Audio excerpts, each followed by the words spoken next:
ನನ್ನೇನೋ ದುಡ್ಡಿದ್ದೆಲ್ಲ ಅಂತ ತಿಳ್ಕೊಬೇಡ. ಎಷ್ಟೋ ವರ್ಷಗಳಿಂದ ಪರಿಚಯವಿರುವ ಈ ಮುದುಕಮ್ಮನ ಆತ್ಮಕ್ಕೆ ಶಾಂತಿ ಸಿಗಲಿ ಅಂತ ಒಂದು ಬಿಡದೆ ಮಾಡ್ತೀನಿ. ಅರ್ಥವಾಯ್ತೆ? ಎಲ್ಲ ಮುಗಿದು ಹೋಯ್ತು.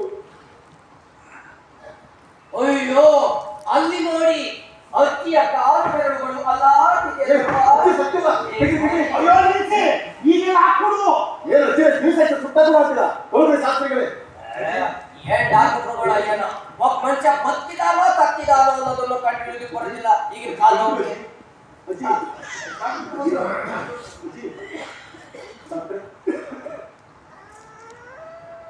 ಓ ಅತಿ ಸತ್ತಿಲ್ಲ, ನಾಡಿ ಚೆನ್ನಾಗಿದೆ, ಸ್ವಲ್ಪ ವಿಶ್ರಾಂತಿ ಬೇಕು.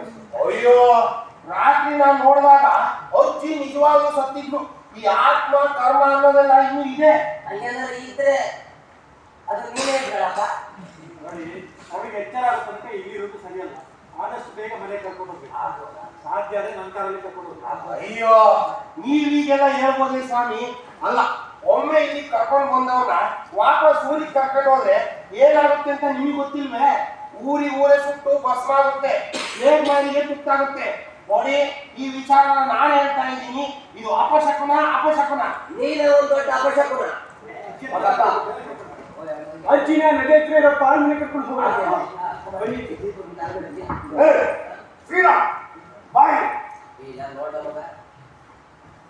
ನಿನ್ನನ್ನು ಅರೆಸ್ಟ್ ಮಾಡಲಾಗಿದೆ. ಓ, ಪೊಲೀಸರು ಎಷ್ಟು ದಿನ ನಾವು ಹುಡ್ತಾ ಇದ್ವಿ. ಹೊರಡ ಅಜ್ಜಿ. ಸರ್, ಒಂದು ನಿಮಿಷ ಅಜ್ಜಿ. ಶ್ರೀರಾಮ, ಯಾಕೋ ಅಂತ ಜೊತೆಲೆಲ್ಲ ಹೋಗಿ ಸೇರ್ಕೊಂಡೆ. ನಾನೇನೋ ನಿನ್ನ ಮರ್ಯಾದಸ್ಥನಾಗಿ ಮಾಡ್ಕೊಂಡಿರ್ಬೇಕು ಅಂತ ಬೆಳೆಸ್ತೆ. ನಿನ್ನ ವಿಚಾರ ಜನ ಹೇಳೋ ಮಾತೆಲ್ಲ ನಿಜವೇ? ಅಜ್ಜಿ, ಜನ ಹೇಳೋದನ್ನ ಶುದ್ಧ ಸುಳ್ಳು. ಅವ್ರು ಹೇಳೋ ಮಾತೆಲ್ಲ ನಂಬೇಡ ಅಜ್ಜಿ.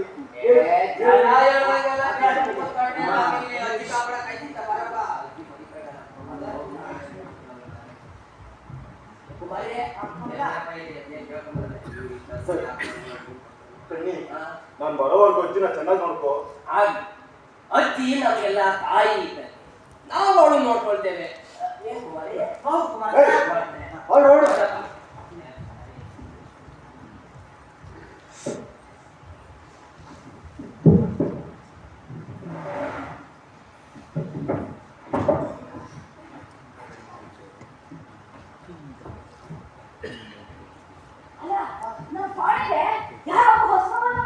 ಹೌದು, ಅಲ್ಲ ಅದರ ಬೇರೆ ನಮ್ಮ ಕೋಣೆಗೆ ಹಾಕ್ಬಿಟ್ಟಿದ್ದಾರೆ.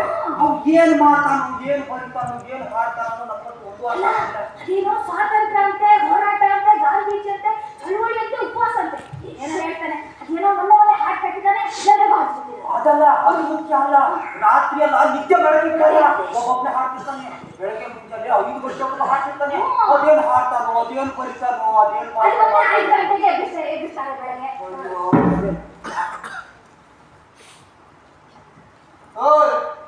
ನೀನೇನು ಹೊಸನ? ನೀವು ಹೊರಗಿಸಿ ಮೆಟ್ಟಲ್ ಮೇಲೆ ಮಲ್ಕೋಬೇಕು. ಬೆಳಗ್ಗೆ 5 ಗಂಟೆಗೆ ಎಬ್ಬಿಸ್ತಾರೆ. ಇವತ್ತು ಕೂಡಲೇ ಸಾಮೂಹಿಕವಾಗಿ ಮುಖ ತೊಳೆಯೋದು. ಮುಖ್ಯ ಅಧಿಕಾರಿಗಳು ನಿಮ್ಮೊಂದಿಗೆ ಮಾತನಾಡಲಿದ್ದಾರೆ.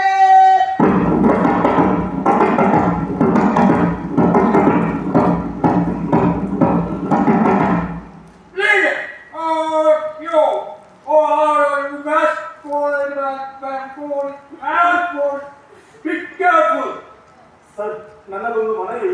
ಏಯ್, ಬಾಯಿ ಮುಚ್ಕೊಂಡು ನಿಂತ್ಕೊಳ್ಳೋ. ಗುಡ್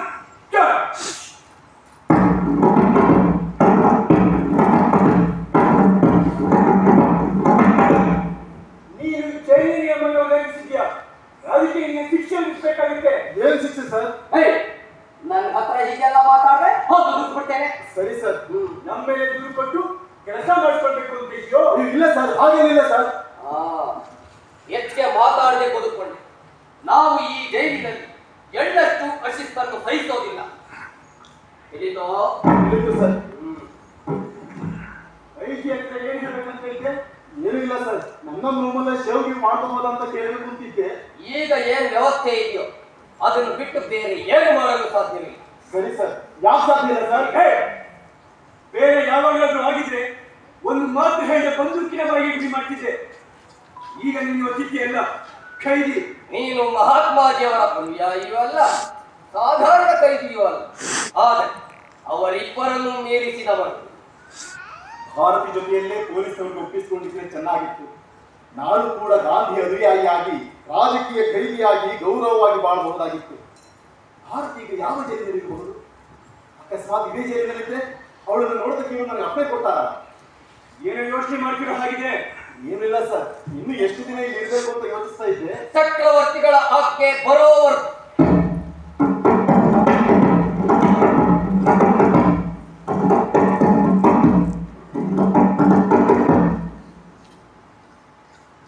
ದಿನ ವಾರ ತಿಂಗಳುಗಳು ಉರುಳುತ್ತಿವೆ, ಒಂದರ ಹಾಗೆಯೇ ಇನ್ನೊಂದು. ಹೀಗೆ ಬೇಸರದಲ್ಲಿ ಕಾಲ ಕಳೆಯೋದಕ್ಕಿಂತ ಜೈಲಿನ ಹಿಂಭಾಗದಲ್ಲಿ ಕಲ್ಲು ಹೊಡೆ ಕರ್ಕೊಂಡು ಹೋಗ್ತಾರಲ್ಲ, ಅದೇ ವಾಸಿ. ಯಂತ್ರದಂತೆ ಸಾಗುವ ಜೀವನದಲ್ಲಿ ಇದೊಂದು ಬದಲಾವಣೆ.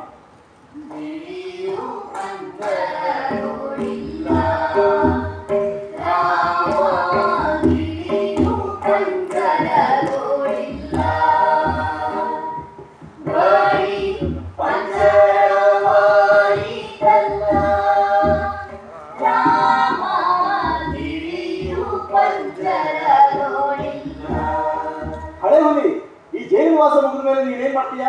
ಈ ಹಳೆ ಹುಲಿ ಮತ್ತೆ ಇಲ್ಲಿಗೆ ಬಂದು ಬಿಡಬೇಕಂತ ತೀರ್ಮಾನ ಮಾಡಿದ್ದೆ. ಈ ಗಟ್ಟಿ ರಾಗಿ ಮುದ್ದೆ, ನೀರು ಮಜ್ಜಿಗೆ, ಇನ್ನೇನು ನೀ ಬಾಳ ಕೊಡ್ಬೇಕು. ನಾನೇನಾದ್ರೂ ನೀನಾಗಿದ್ದೆ ಅಲ್ಲಿ ಎದುರುಗಡೆ ಇದೆಯಲ್ಲ ಕೃಷ್ಣವಿಲ, ಅಲ್ಲಿ ಪಾದ ಹೊರಬೇಕಾಗಿ 200 ರೂಪಾಯಿ ಖರ್ಚು ಮಾಡ್ತಿದ್ದೆ. ಏಯ್, ಬೈಲಿ. ನೋಡು, ಮುಂದಿನ ವಾರ ನಾನು ಸ್ವಲ್ಪ ತಿಂಡಿ ತರಿಸ್ಕೊಳ್ತೀನಿ, ನಿಂಗೂ ಸ್ವಲ್ಪ ಕೊಡ್ತೀನಿ, ಯಾರು ಹೇಳ್ಬೇಡ. ಸರ್ ಪ್ಲೀಸ್ರು. ನೋಡು, ಬೆಳಗ್ಗೆಯಿಂದ ಕೆಲಸ ಮಾಡಿ ಸುಸ್ತಾದವರು ಸ್ವಲ್ಪ ಹೊತ್ತಾದ್ರೂ ಖುಷಿಯಾಗಿರ್ಲಿ, ಸುಮ್ಮನೆ ಗಲಾಟೆ ಮಾಡಬೇಡ. ಹಳೆವಲಿ. ಅಕ್ಕ ನಿನ್ನ ಮಾತ ಕೇಳಿ ಚಿಕ್ಕದೊಂದು ಗಿಳಿಯ ಸಾಕಿದೆ ನಾ.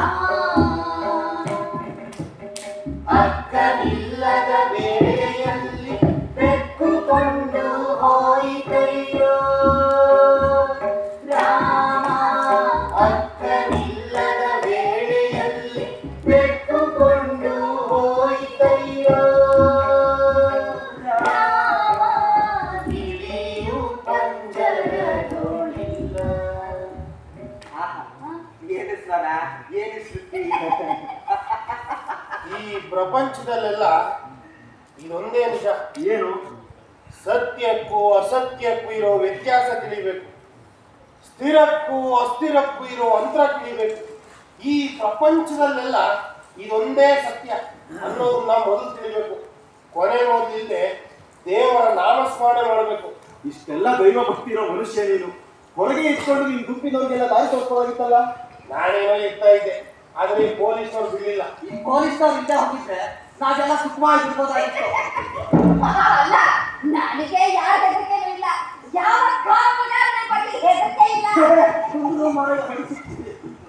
ಸುಮ್ಮನೆ ಕಾಲಹರಣ ಮಾಡೋದಕ್ಕಿಂತ ಇವರಿಗೆ ಮಹಾತ್ಮಾಜಿ, ಅಹಿಂಸೆ, ಸತ್ಯಾಗ್ರಹ, ಬ್ರಿಟಿಷ್ ಇವುಗಳ ಬಗ್ಗೆ ಇವರಿಗೆ ಹೇಳಿದ್ರೆ, ಹಾ ಮಹಾತ್ಮಾಜಿಯವರೇನಾದ್ರೂ ನಮ್ಮ ದೇಶ ಆಳ್ತೇವೆ. ಯಾರ ದೇಶ ಆಳಿದ್ರೆ ನಮಗೇನು? ಅದಕ್ಕೂ ನಮಗೂ ಅಜಗಜಾತರ ವ್ಯತ್ಯಾಸ.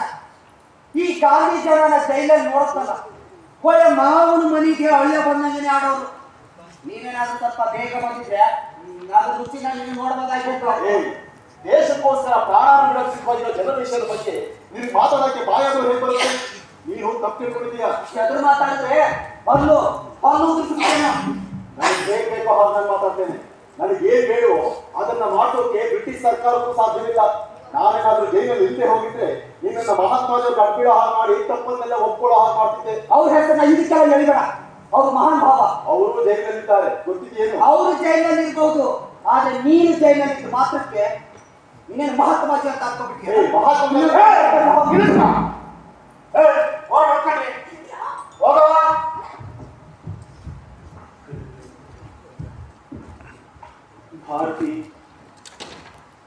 ಭಾರತೀಗೆ ಎಲ್ಲಿರಬಹುದು?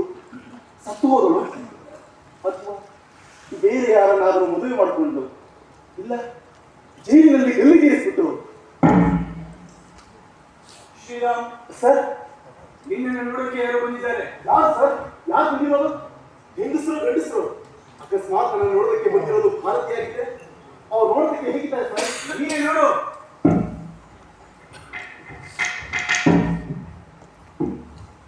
ಓ, ಮಾಗುಡಿಯ ಬ್ಯಾಂಕ್ ಮ್ಯಾನೇಜರ್.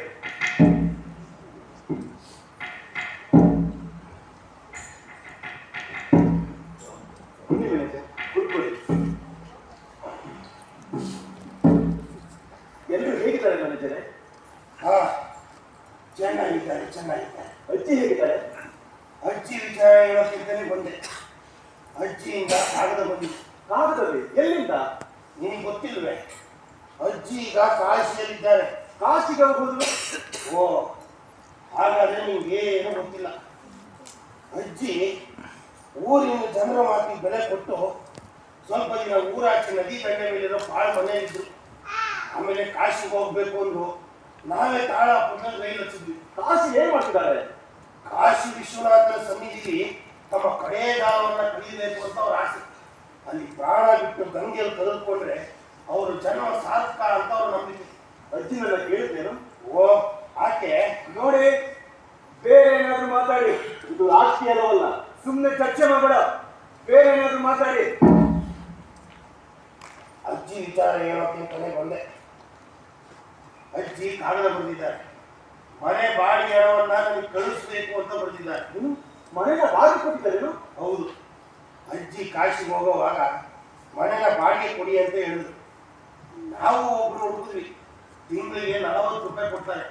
ಪ್ರತಿ ತಿಂಗಳ ಹಣವನ್ನ ನಾನೇ ಬ್ಯಾಂಕಲ್ಲಿ ಇಡ್ತಾ ಇದ್ದೀನಿ.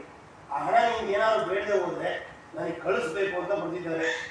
ಅಜ್ಜಿಗೆ ಹಣವನ್ನ ಕಳಿಸ್ಬೋದು ಅಂತ ಕಾಣುತ್ತೆ ಅಲ್ವೇ? ಅಯ್ಯೋ, ಕಳಿಸ್ಕೊಳ್ಳಿ ಮ್ಯಾನೇಜರ್. ಆದ್ರೆ ಅಜ್ಜಿ ಒಬ್ಬರಿಗೆ ಅಲ್ಲಿ ಬೇಜಾರಾಗೋದಿಲ್ವೇ? ಈ ಅಜ್ಜಿಗೂ ಬೇಜಾರಿಗೂ ಅಜಗಜ ಅಂತ. ಇನ್ನೇನು ಸಮಾಚಾರ ಮ್ಯಾನೇಜರೇ? ಎಲ್ಲಿ ತನಕ ಬಂತು? ಯುದ್ಧ ಕೂಡು, ಅವೆಲ್ಲ ಇಲ್ಲಿ ಮಾತಾಡ್ಬೋದು. ರಾಜಕೀಯ ಯುದ್ಧ ಅವೆಲ್ಲ ಇಲ್ಲಿ ಸಿದ್ಧ.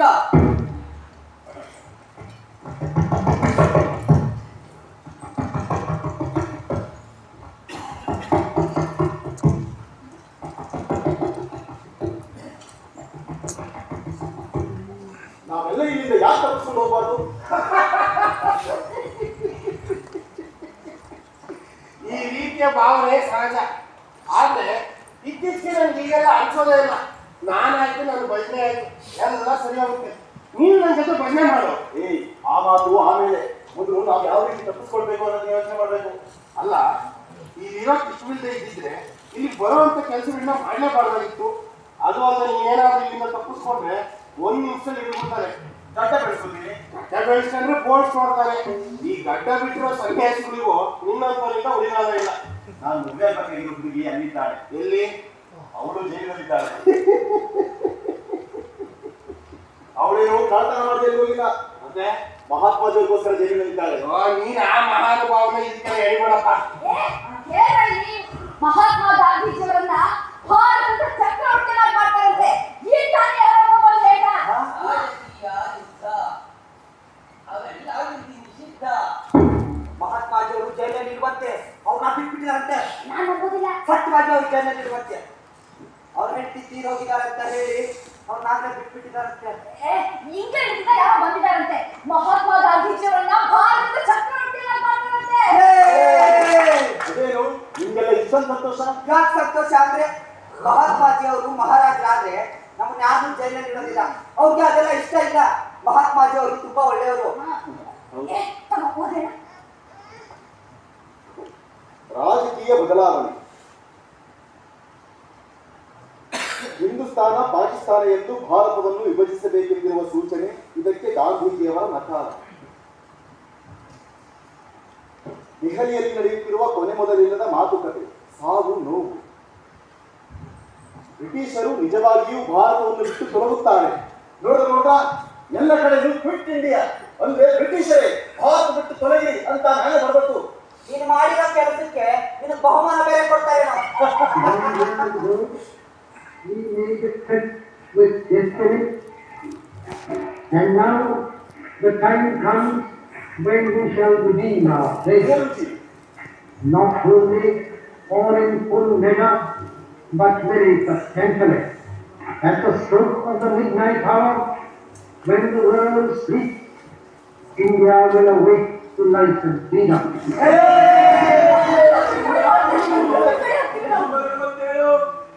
ಕೊನೆಗೂ ಶ್ರೀರಾಮನ ಬಿಡುಗಡೆಯ ದಿನ ಬಂದಿತ್ತು. 6, 7 ಸರ್, ಈ ಬಟ್ಟೆಗಳು ನಿನ್ನವೇನು? ಹೌದು ಸರ್, ನೀವು ನನ್ನವೇ. ಹಾಗಾದ್ರೆ ಒಂದು ಸಹಿ ಮಾಡು.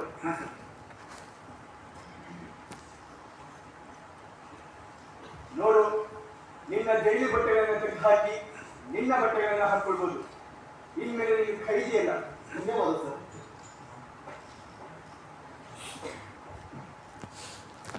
ನೀನು ತುಂಬಾ ಸ್ವಾರ್ಥಿ. ನಿನ್ನಂತವ್ರು ಕಂಡ್ರೆ ನಂಗೆ ಆಗೋದಿಲ್ಲ. ಇದು ಮಾತ್ರ ಬಿಡುಗಡೆ ಹಾಕೊಂಡು ನಮಗೆ ಯಾಕೆ ಆಗ್ಬಾರ್ದು? ಮಹಾತ್ಮ ಗಾಂಧೀಜಿಯವ್ರು ಹೇಳು ನಮ್ಮನ್ನು ಬಿಟ್ಬಿಡಿ ಅಂತ. ಹೂ ಕಣ. ನೀನೇನಾದ್ರೂ ಮಂತ್ರಿ ಆದ್ರೆ ನಮ್ಮನ್ನೆಲ್ಲ ಮರ್ಸ್ಬಿಡ್ಬೇಡಪ್ಪ.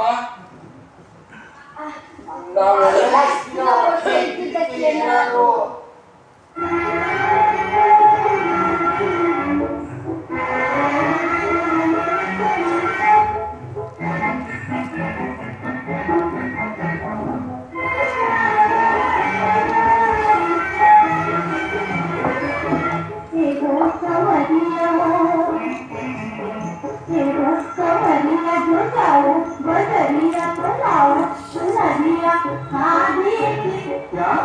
खादी की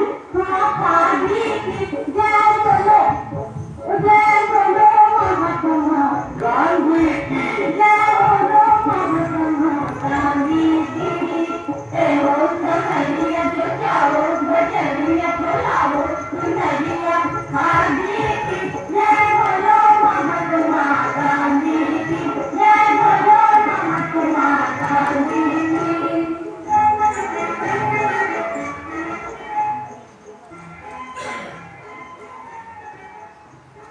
ಎಲ್ಲಿಗೆ ಹೋಗ್ಲಿ?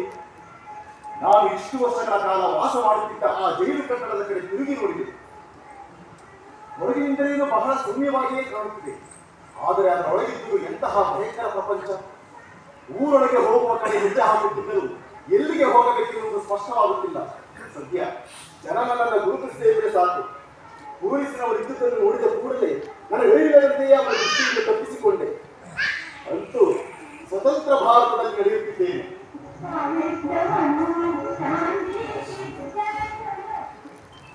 ಭಾರತ ಸ್ವತಂತ್ರವಾಯಿತು ಎನ್ನುವುದಕ್ಕೆ ಏನು ಗುರುತು? ಸುತ್ತಲೂ ತಿರುಗಿ ನೋಡಿದರೆ ಎಲ್ಲವೂ ಎಂದಿನಂತೆಯೇ ಇದ್ದರು. ಇಲ್ಲ, ಇನ್ನು ಮೇಲೆ ನಾನು ಸ್ವತಂತ್ರ, ದಡ್ಡ ಬಿಟ್ಟಿಗೆ ಬೋಳಿಸಿದ್ದೇನೆ ಅಂತ ಯಾರು ಸಹ ಕೇಳಲ್ಲ.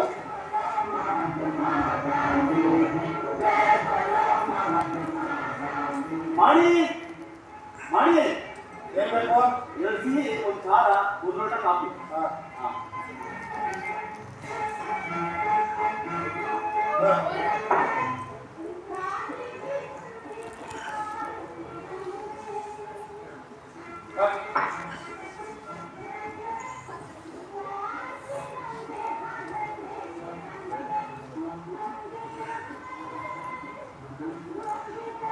ಟಿಫನ್ ತಿಂದು ಕಾಫಿ ಕುಡಿದ ಮೇಲೆ ನನಗೆ ಸಮಾಧಾನವಾಯಿತು. ಈ ಪ್ರಪಂಚದಲ್ಲಿ ಯುದ್ಧವಾಗಲಿ, ರಾಜಕೀಯ ಗೊಂದಲವಾಗಲಿ, ಯಾವುದೇ ರೀತಿಯ ಕಷ್ಟ ಕಾರ್ಪಣ್ಯಗಳೇ ಆಗಲಿ ಇಲ್ಲವೇ?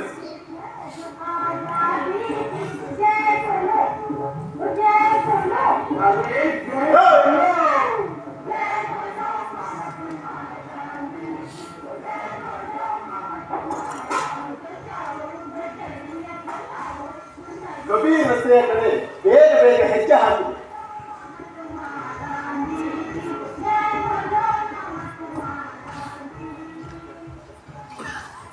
ನನ್ನ ಮನೆ ಬಂದಾಗ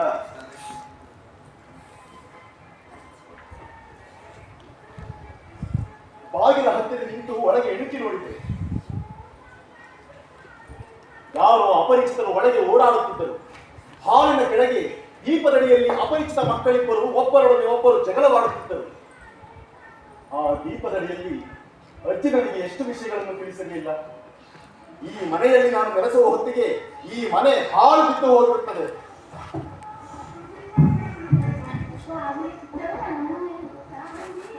ಕಣ್ಣಿ ಅಂಗಡಿಗಾದರೂ ಹೋಗೋಣವೆಂದು ತಿರುಗಿದರೆ ಅಂಗಡಿಯಲ್ಲಿರಲಿಲ್ಲ. ಅದರ ಬದಲಿಗೆ ಒಂದು ಸಿಮೆಂಟ್ ಕಟ್ಟಡ ಬಂದಿತ್ತು. ಒಂದು ಕಿಟಕಿಯೂ ಇಲ್ಲದ ಅದನ್ನು ನೋಡಿ ಬಹುಶಃ ಗೋಡೋನಿರಬಹುದು ಎಂದುಕೊಂಡೆ. ವ್ಯಥೆಯಾಯಿತು.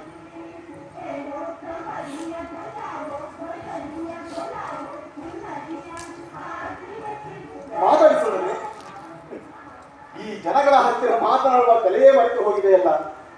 ರಾತ್ರಿ ಎಲ್ಲಿ ಹೋಗಿ ತಂಗಲಿ?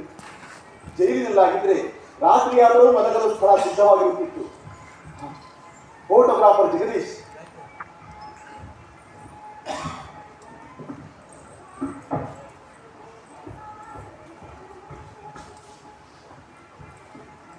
ಜಗದೀಶ್, ನಾನು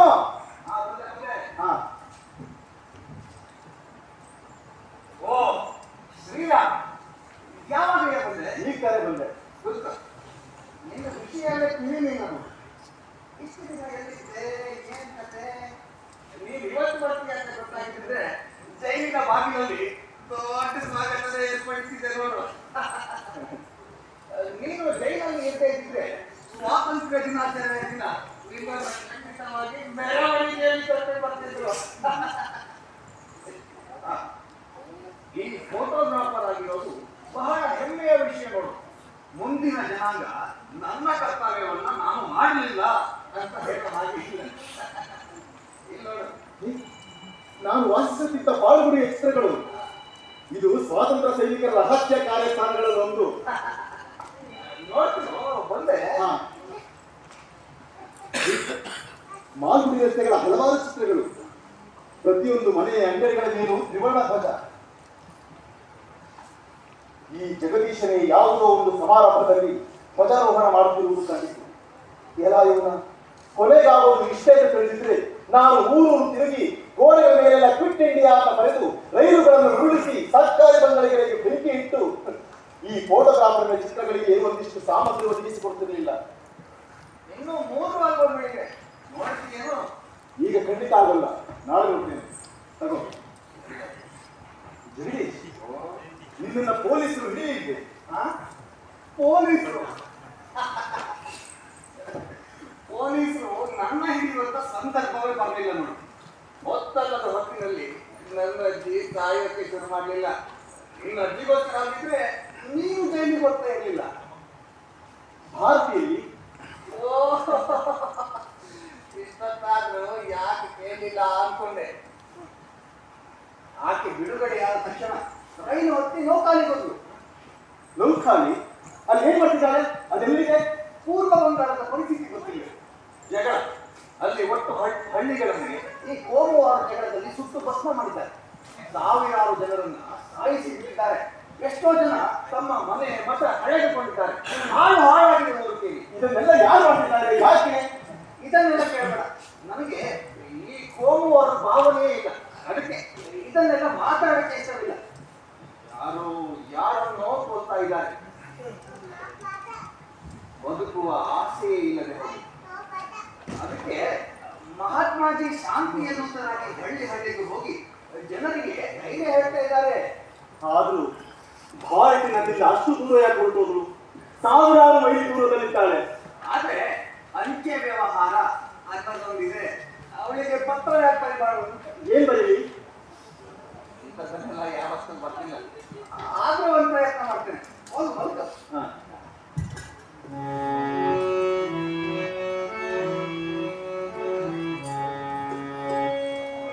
ಕೈಗೆ ಸಿಕ್ಕಿಯೂ ಸಿಕ್ಕದ ಹಾಗೆ ತಪ್ಪಿಸಿಕೊಂಡು ಹೋಗುತ್ತಿರುವ ಓ ನನ್ನ ಅರಗಿಡಿಯೇ, ಓ ನನ್ನ ಅರಗಿಡಿಯೇ, ನಾನು ಜೈಲಿನಲ್ಲಿ ಇದ್ದರು ಇಲ್ಲದೆ ಇದ್ದರು ನನ್ನ ಮನಸ್ಸನ್ನ ಆವರಿಸಿರುವ ವಿಷಯ ಒಂದೇ. ಅದು ನೀನು, ನನ್ನ ಪ್ರಿಯ ಸ್ನೇಹಿತ ಜಗದೀಶ. ಅವನು ತುಂಬಾ ಒಳ್ಳೆಯ ಮನುಷ್ಯ. ನಿನ್ನ ವಿಚಾರ ತಿಳಿಸಿದ. ಆದಷ್ಟು ಬೇಗ ಕಾಗದ ಬರೀ. ಇಂತಿ ನಿನ್ನ ಪ್ರೀತಿಯ ಶ್ರೀರಾಮ್. ಇದನ್ನ ಪೋಸ್ಟ್ ಮಾಡಿ ಬರ್ತೇನೆ. ಸರಿ. ಪೋಸ್ಟ್. ಭಾರತಿ ಪತ್ರ.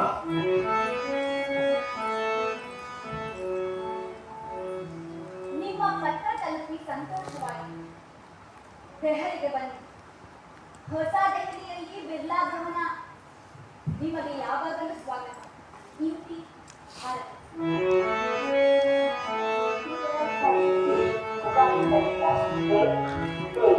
ಗ್ರ್ಯಾಂಡ್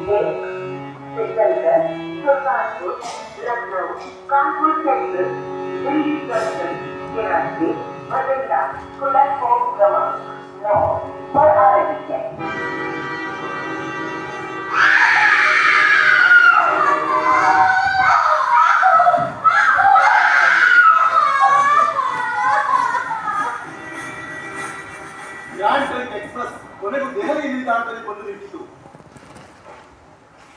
ರೈಲಿನೊಳಗೂ ಅವರ ಧರ್ಮದವರನ್ನು ಇವರು, ಇವರ ಧರ್ಮದವರನ್ನು ಅವರು ಕೊಲ್ಲಲು ಮುಂದಾಗಿದ್ದರು. 106 ತಲೆಗಳ ಮಧ್ಯೆ ಹೊರಗಿಡುತ್ತಿದೆ. ಭಾರತಿ ಜನರ ಮಧ್ಯೆ ನಿಂತಿರುವುದು ಕಂಡಿತು.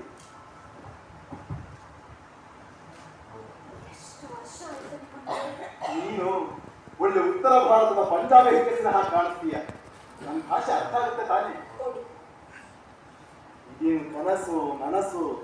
ನಿಮ್ಮನ್ನು ಯಾವಾಗ ಬಿಡುಗಡೆ ಮಾಡಿದ್ರು? ಅದೇನಾಯ್ತು ಅಂದ್ರೆ,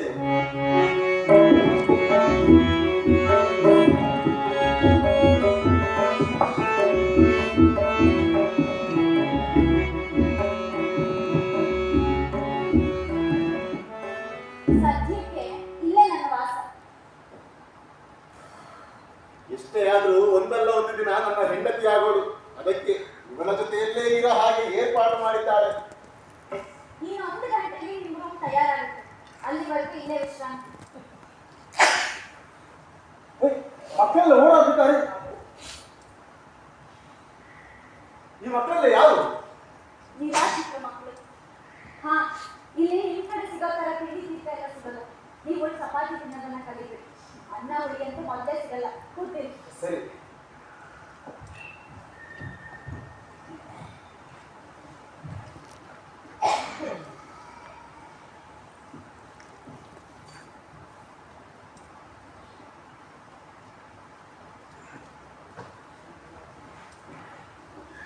ಗಂಡ ಹೆಂಡತಿಯಂದ್ರೆ ಹೀಗೆ ಅಕ್ಕಪಕ್ಕದಲ್ಲಿ ಕೂತು ತಿನ್ನಬೇಕು. ಆದ್ರೆ ಈ ಊಟ ನನಗೆ ಹಿಡಿಸ್ತಾ ಇಲ್ಲ.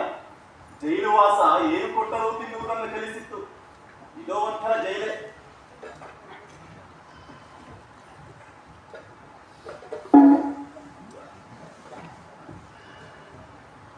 ಇಲ್ಲಿ ಎಲ್ಲ ಅನುಕೂಲವಾಗಿದೆ ತಾನೆ? ಅನುಕೂಲವಾಗಿದೆ. ಇಲ್ಲ, ನೀನು ಹತ್ರ ಇದ್ರೆ ಎಲ್ಲ ಅನುಕೂಲವಾಗಿ ಇರುತ್ತೆ. ದೂರ ಹೋದ್ರೆ ಸಂಕಟ ಆಗುತ್ತೆ. ನನ್ನ ಮಕ್ಕಳು ಕೂತ್ಕೊಳ್ಳಿಲ್ವೇ? ಈಗಲೇ ಅಲ್ಲ, ನಾನು ಇನ್ನೂ ದೂರ ಇರ್ಬೇಕೇನು? ಅದನ್ನ ಬಾಪೂಜಿಯವರೇ ನಿರ್ಧರಿಸ್ಬೇಕು. ನೀನು ಅವ್ರಿಗೆ ಹೇಳಿದೀಯಾ? ಹೇಳಿದ್ದೇನೆ. ಒಂದಲ್ಲ 4 ಸಲ ಹೇಳಿದ್ದೇನೆ. ಆದ್ರೆ ಅವ್ರು ಯಾಕೋ ಇನ್ನೂ ಉತ್ತರ ಕೊಟ್ಟಿಲ್ಲ. ಯಾಕೆ? ನಮ್ಮ ಮದುವೆ ಅವ್ರಿಗೆ ಇಷ್ಟ ಇಲ್ವೇ? ಹಾಗೆಲ್ಲ ಏನೂ ಇಲ್ಲ. ಅವರಿಗೆ ಉತ್ತರ ಕೊಡೋಕೆ ಸಮಯ ಇಲ್ಲ. 106 ಕೆಲಸಗಳು. ಎಲ್ಲದಕ್ಕಿಂತ ಹೆಚ್ಚಾಗಿ ಹೆಂಗಸರು ಪಡ್ತಿರೋ ಕಷ್ಟದಿಂದ ಬಾಪೂಜಿ ಅವರಿಗೆ ನೋವಾಗಿದೆ. ಎಷ್ಟೋ ಜನರ ಮಾನಹಾನಿ ಆಗಿದೆ. ಎಷ್ಟೋ ಜನ ಮನೆ ಕಳ್ಕೊಂಡಿದ್ದಾರೆ. ಇನ್ನು ಕೆಲವರು ಮಕ್ಕಳನ್ನೇ ಕಳ್ಕೊಂಡಿದ್ದಾರೆ. ಎಷ್ಟೋ ಜನ ಹೆಂಗಸರು ಪತ್ತೇ ಇಲ್ಲ. ಅದರಲ್ಲಿ ಕೆಲವರನ್ನ ಗೂಂಡಗಳು ಹೊತ್ಕೊಂಡು ಹೋಗಿರ್ಬೋದು, ಕೆಲವರನ್ನ ಕೊಂದು ಹಾಕಿರ್ಬೋದು. ಅವರಿಗವರೇ ಆತ್ಮಹತ್ಯೆ ಮಾಡ್ಕೊಂಡಿರ್ಬೋದು. ಆಗಸ್ಟ್ 15ರ ದಿನ ಇಡೀ ದೇಶಕ್ಕೆ ದೇಶವೈನಿ ಸೇರಿ ಸ್ವತಂತ್ರ ದಿನಾಚರಣೆಯ ಸಂಭ್ರಮದಲ್ಲಿ ಹಾಡಿ ಕುಣಿತಾ ಇದ್ರಲ್ಲ, ಆಗ ಬಾಪೂಜಿ ಎಲ್ಲಿದ್ರು ಗೊತ್ತೇನು? ಎಲ್ಲಿದ್ರು? ಕಲ್ಕತ್ತೆಯಲ್ಲಿ ಗಲಾಟೆ ಆರಂಭವಾಯ್ತದ. ಅಲ್ಲಿದ್ರು. ಎಲ್ಲಿ ಜನ ಸಂಕಟ ಪಡ್ತಾ ಇದ್ರೆ ಅಲ್ಲಿ ತಮ್ಮ ಸ್ಥಾನವೇ ಹೊರತು ಜನ ಸಂತೋಷದಿಂದಿರೋ ಕಡೆಗಲ್ಲ ಅಂದ್ರು. ಹೆಂಗಸರು ಮಕ್ಕಳಿಗೆ ಆಶ್ರಯ ನೀಡದ ದೇಶದಲ್ಲಿ ಬದುಕು ವ್ಯರ್ಥ ಅಂದ್ರು. ತಮ್ಮ ತತ್ವವನ್ನ ಜನ ಅರ್ಥ ಮಾಡಿಕೊಳ್ಳೋದಕ್ಕೋಸ್ಕರ ತಮ್ಮ ಪ್ರಾಣವನ್ನು ಬೇಕಾದ್ರೂ ಕೊಡ್ತೀನಿ ಅಂದ್ರು. ಹಳ್ಳಿಗಳನ್ನ ಬರೀಗಾಲನ ಸಿಕ್ಕಿದ್ರು. ಮನೆ ಮಠ ಕಳ್ಕೊಂಡಿದ್ರು ಎಷ್ಟೋ ಜನಕ್ಕೆ ಬಾಪೂಜಿ ಧೈರ್ಯ ಹೇಳ್ತಾ ಇದ್ರು. ತಪ್ಪು ಮಾಡಿದವ್ರಿಗೂ ದಯೆ ತೋರಿಸ್ತಾ ಇದ್ರು. ಅವರಿಗಾಗಿ ಕಣ್ಣೀರು ಹಾಕಿದಾಗ ನಾವಿನ್ಯಾವತ್ತೂ ಇಂಥ ತಪ್ಪು ಮಾಡೋದಿಲ್ಲ ಅಂತ ಶಪಥ ಮಾಡ್ತಾ ಇದ್ರು. ರೌಡಿಗಳು ಅಹಿಂಸಾ ವ್ರತವನ್ನ ಕೈಗೊಂಡಿದ್ದನ್ನ ನಾನು ನೋಡಿದ್ದೇನೆ.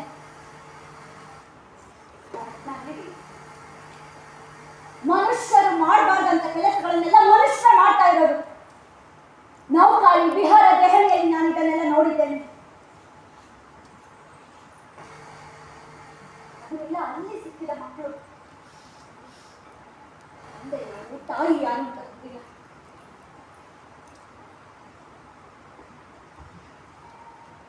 ನಾಳೆ ಇಬ್ರು ಒಟ್ಟಿಗೆ ಬಿಲ್ಲಾವನ್ನು ಹೋಗಿ ಬಾಪೂಜಿ ಅವರನ್ನು ನೋಡೋಣ. ಸಾಧ್ಯ ಆದ್ರೆ ಮದುವೆ ವಿಷಯ ಮಾತಾಡೋಣ. ಅವ್ರು ಒಪ್ಕೊಳ್ತಾ ಇದ್ರೆ ಒಂದು ನಿಮಿಷದಲ್ಲಿ ಕಂಬಳಿ ಕಳಿಸ್ತೇನೆ.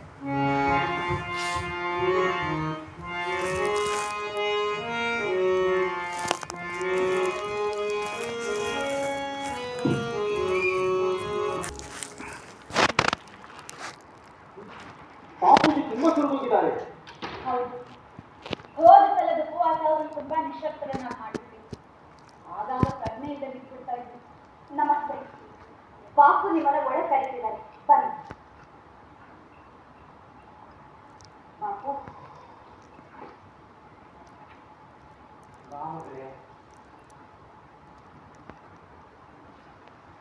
ಏನ್ ಸಮಾಚಾರ? ಏನ್ ಮಾಡ್ತಾ ಇದ್ದೀವಿ ನಾವು ಊರಲ್ಲಿ? ಬಾಪು ಸ್ವಲ್ಪ ದಿನ ಊರು ತಿರುಗಿ ಗೋಡೆಗಳ ಮೇಲೆಲ್ಲ ಕ್ವಿಟ್ ಇಂಡಿಯಾ ಅಂತ ಬರೆದು ಜನರಿಗೆ ಅದರ ಅರ್ಥ ವಿವರಿಸ್ತಾ ಇದ್ದೆ. ಆದ್ರೆ ಆಮೇಲೆ ರೈಲುಗಳನ್ನ ಉರುಳಿಸಿ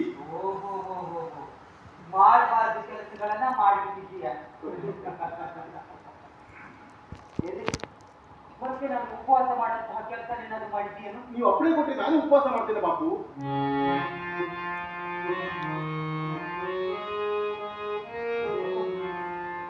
ಅದು ಯಾಕೆ ಪ್ರಾರ್ಥನೆ ಹೇಳ್ತಾ ಇದ್ದಾರೆ. ಇನ್ನೊಂದು 5 ನಿಮಿಷದಲ್ಲಿ ಹೊರಟು ಹೋಗ್ಬೇಕು. ಏನು ತಪ್ಪು ತಿಳ್ಕೊಬೇಡಿ ಬಾಪು, ನಮ್ಮ ಮದುವೆಗೆ ನಿಮ್ಮ ಆಶೀರ್ವಾದ ಬೇಕು. ನೀವಿಬ್ರು ಒಬ್ಬರನ್ನೊಬ್ರು ಅಷ್ಟೊಂದು ಇಷ್ಟಪಡ್ತಿದ್ದೀರಾ, ಬಹಳ ಸಂತೋಷ. ಯಾವಾಗ ಶುಭ ದಿನ? ನಾಳೆನೇ ಆಗಲಿ. ನೀವು ಯಾವಾಗ ಹೇಳ್ತೀರಾ ಆವಾಗ ಬಾಪು.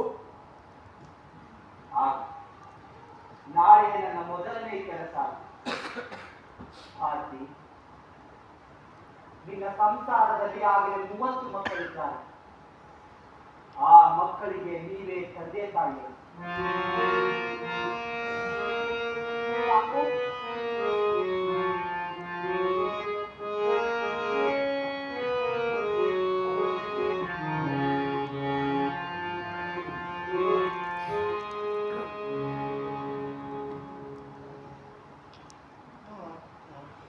ನನ್ಗೆ ಯಾಕೋ ನಿಮ್ಮ ಮದುವೆಗೆ ಬರೋದಕ್ಕೆ ಆಗ್ಲಾರ್ದು ಅಂತ ಅನಿಸ್ತಾ ಇದೆ. ಯಾಕೆ ಬಾಪು? ನೀವಿಂತೆ ಯಾಕೆ ಗೊತ್ತಿಲ್ಲ, ಆಗ್ಲಾರ್ದು ಅಂತ ಅನಿಸ್ತಾ ಇದೆ. ದೇವರಿಗೆ ಸೇರಿದ್ರೆ ಖಂಡಿತವಾಗಿ ಬರ್ತೇನೆ.